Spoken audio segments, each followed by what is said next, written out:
Hello, good afternoon, everybody. Hope you're all doing well. It's so good to be back with you today. Today we are recording from a special location. We are at Camp Tuscarora, also in central North Carolina, southeast of the Raleigh area. This is a Cub Scout and Scouts BSA. It used to be called Boy Scouts, but now with greater inclusivity with boys and girls are now called Scouts BSA these days. And we are at the campsite where everybody is having a spring camping event. So with that in mind, we're going to show you off this really cool campsite. Just look back at the parking lot. You've got a field full of cars. Again, we've probably got nearly about 1,000 people here this weekend. This is camp headquarters off to the, right off here into the front section. This is the Doodlebug area where, in case of emergency, we have to worry about, medical events and, injuries that people might sustain. There's always a camp nurse there. He or she is going to be there for the full duration of the camp, and definitely going to be prepared in case of the unfortunate case of an accident. It's really a great day today. The temperature reading is about 65 degrees Fahrenheit. It's sunny. There's very few clouds in the sky. In fact, I'd say right now there's no clouds in the sky. It really is a great day to be out in the woods, so to speak. Over here, we've actually got a human foosball area. Although, no, we don't actually attach the kids to the rollers. But nonetheless, they can have a fun time playing with it, nonetheless. As we walk through the center of camp, actually what this is that, so this property that we're on, Camp Tuscarora, it's about a 1,500 acre camp. And this actually, they've left untouched one of the original cemeteries of the family that started this campground, I believe, or at least one, maybe I should say the original property owners. I believe that dates back into the early 1800s. And as we walk through the middle of the campsite, we see a bit off into the distance, we see there are some swings, both your traditional sit-down swing and your tire swing. I remember those from my childhood. But I gotta tell you, I think it was really most popular with the kids these days is the Gaga Ball pit.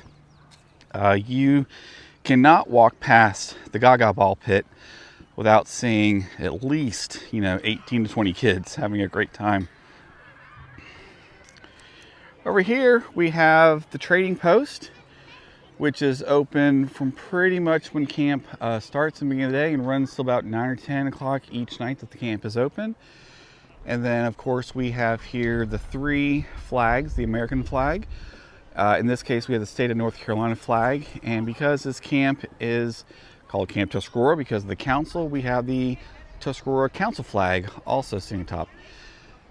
As always with U.S. flag protocol, the U.S. flag flies highest above all other flags that it is in formation and sitting with. Okay. Well, as we continue to walk through, now you're probably wondering, actually, I should say, where's everybody camping? Where are the campsites? Well, I'm walking through the center of the camp, and you can kind of see off into the distance, there are some campsites over there. We're going to miss a few of these on this trek just so we can be a little bit more respectful of giving people their space. For example, as we're walking through here, we're walking past what's called the Peacock Shelter, which is a great place to conduct a variety of events. And I tell you what, the fact that it is shaded is really appreciated in the summertime when it can get quite warm here in central North Carolina. Off in the distance are some old bathroom and showers. Those are in the process of being replaced. There's a trail there that goes to the woods, the Rosewood Trail. I'm not going to tell you exactly what you're going to see, but there's going to be a really great surprise at the end of this video that is going to show you where you would end up at the end of Rosewood. But we're going to take a little bit more direct approach. You see off in the distance more of the tents. Now this building right here is the camp dining hall. Now, with a lot of other camping events that you might expect from various scouting organizations, a lot of the camping events themselves are, they're self-sufficient by the packs or the troops themselves, meaning you as a pack, your unit is, or a troop, your unit is responsible for bringing out all your equipment, all your food, so your grills, your utensils, your everything you need to prepare your food. But at the same time, there's a dining hall here, which is a large open area indoors that allows you to conduct a variety of events. But there's also a kitchen inside. So for certain and special occasions, you can certainly have food prepared inside this building and have a great time there. As we continue to walk through, really, we're actually a little off center from camp right now. We're getting a little bit away from the main structures where the activities take place, and we're kind of getting more into really what are truly just the campsites themselves. This open area behind the dining hall, we had a bunch of events earlier today for some of the older Cub Scouts called the Arrows of Light, or Arrow of Lights, excuse me, which are the scouts who are typically in 5th grade. What we have over here is we have one, looks like a troop, and they're actually chopping wood. Now, don't be afraid, the troop are the older scouts, typically that are in 6th grade and above. Typically, I say that typically in the sense of the kids typically will cross over in about the March-April timeframe, a little bit before they finish their 5th grade year.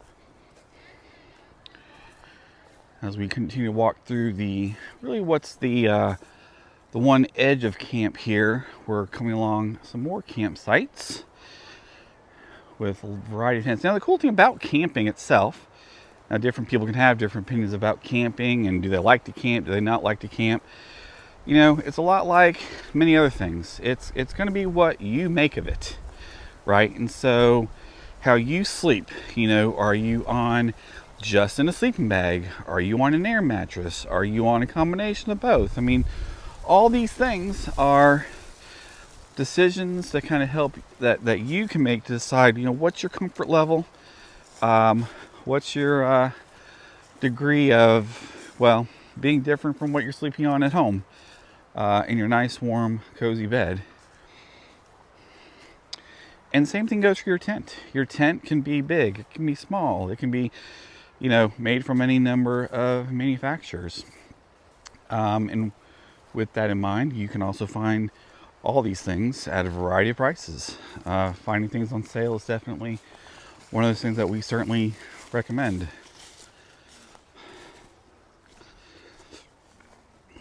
So you can kind of already tell, right? In just, the few short minutes of our walk, how we completely transitioned from the open field area, pure sunshine, open sky, activities, to we're just truly in the campsite area now. This area of Camp Tuscarora, we call it the Horseshoe. You can't quite tell the path as well, but as the path goes down and around to the left, it opens up to a more prominent dirt or sandy road, which is typically what cars will use to bring gear in.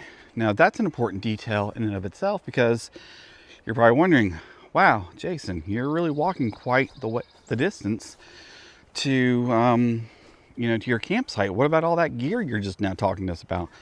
Well, the beautiful thing here is that you can come down here. You can, when you arrive typically on a Friday, you can arrive and drive your car all the way to your campsite when it's typically pretty light, drop off all of your gear, and take your car back out to the parking lot. So you're generally not having to lift and carry and haul your gear by hand, or even by, like a trailer, for example, that you're having to pull or exert a lot of effort and force to take from the parking lot to down to here. Over here, we've actually got another set of bathrooms and showers that have actually been demolished and are being rebuilt with much more polish and quality than what was there before. Excited to see that done. There's another set of bathrooms just like it, and for being out in the woods, they're really, really fantastic. Over here, we see another campsite. You see a lot of the variety of the tents and the pavilion that exists here, where you find people will cook and prepare their meals and just have a great time. But what I'm really excited about is we're going to keep on walking today, because what we're going to go check out is we are going to go to what I think is the best part of Camp Tuscarora. And I hope you do too. So stay with us. Leave a comment below and tell us what you enjoyed most about this video. What do you think you're about to see? Tell us quickly before you actually see it. And then tell us, did you get it right? Did you think that you, or did you guess what you're about to see? All right. For those of you with a good eye, you may already see what we're going to go check out. Here we have another pack.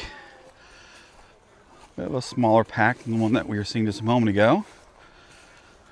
Set up. It looks like they're cooking their lunch right now.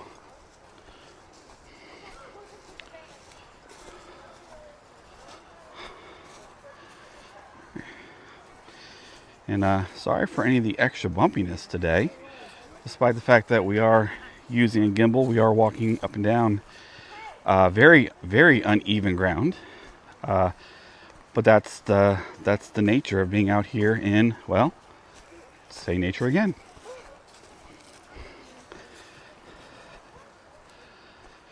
You know, one of the principles that scouting really, really puts an emphasis on is what's called leave no trace. It is really a principle that is meant to convey, you know, taking care of and respecting the land and the things that have been created for us to enjoy, but to leave them in a state that other people can enjoy as well too. If we don't take care of the things, they won't be enjoyable for us again in the future. And as just being kind humans to each other, they won't be enjoyable to other people that haven't experienced them or might want to experience them again if they already have. Well, this is what I'm really excited to show you. So, this is the lake at Camp Tuscarora. And it really is a great day. What you see here is you see just a big, beautiful lake. There's plenty of fishing going on. We've got people all around the perimeter of the lake, I would say, that are fishing right now. Now what you will see is across the way, you'll actually see some docks and some other areas protruding out into the water. Now that's actually one of the few places that you're not supposed to fish. Why is that? Because during the summertime and other months where it's warm enough to swim inside the lake, they don't want kids or other people jumping into a lake where there might be hooks or other debris or dangerous items that will get in the way of a safe swim for everybody. But it really is a great day today. Perfect day for swimming. Excuse me, perfect day for fishing. It's a little cold today to be jumping in the lake. But I got to show you down here as well, because I know that growing up, it's always fun when you find, you know, a bit of an overflow, right? Where you can also fish. And we've got, look at that, perfect timing. Perfect timing. Somebody's already caught a fish.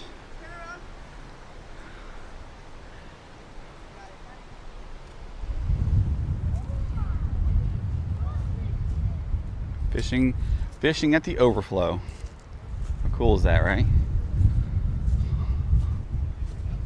All right. Let's go back upstairs, or excuse me, let's go back up the hill. Yes, and absolutely everything is catch and release here. Why is that? Well, we want to, again, keep this an enjoyable experience for everybody who's going to come out to the lake.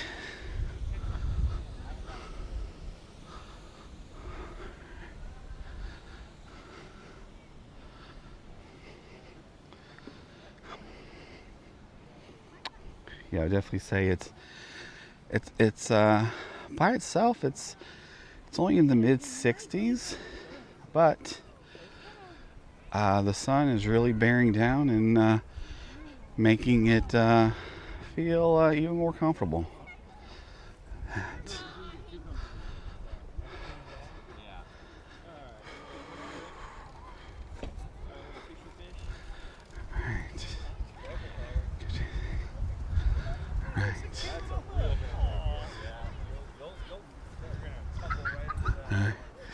Yeah, let's not watch anyone fall into the lake.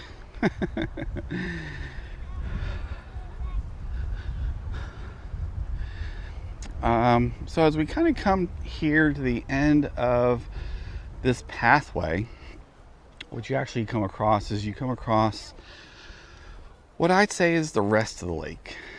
Again, a lot of areas to fish, and plenty of space to swim, as long as you're swimming in the right space. But you come here to the end of the pathway, you come across a bridge that takes you really to the other half of camp.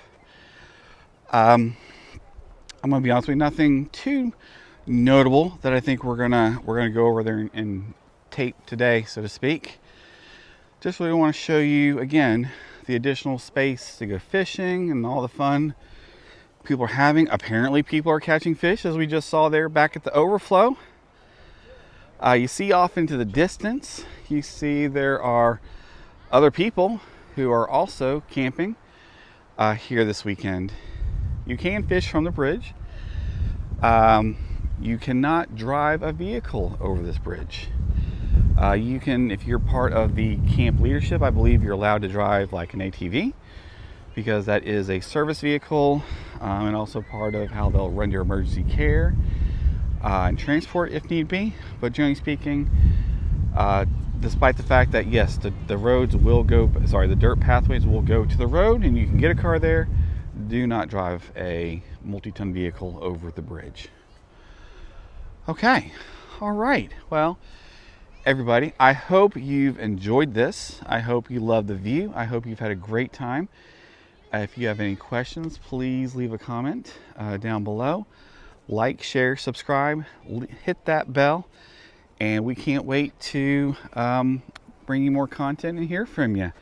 Keep an eye out for our live streams, which Lena and I are having a great time doing. We've got a lot of new content coming out in that space, and a lot of surprises still in store. So we're having a great time, and as we always say, walk with later. Bye for now.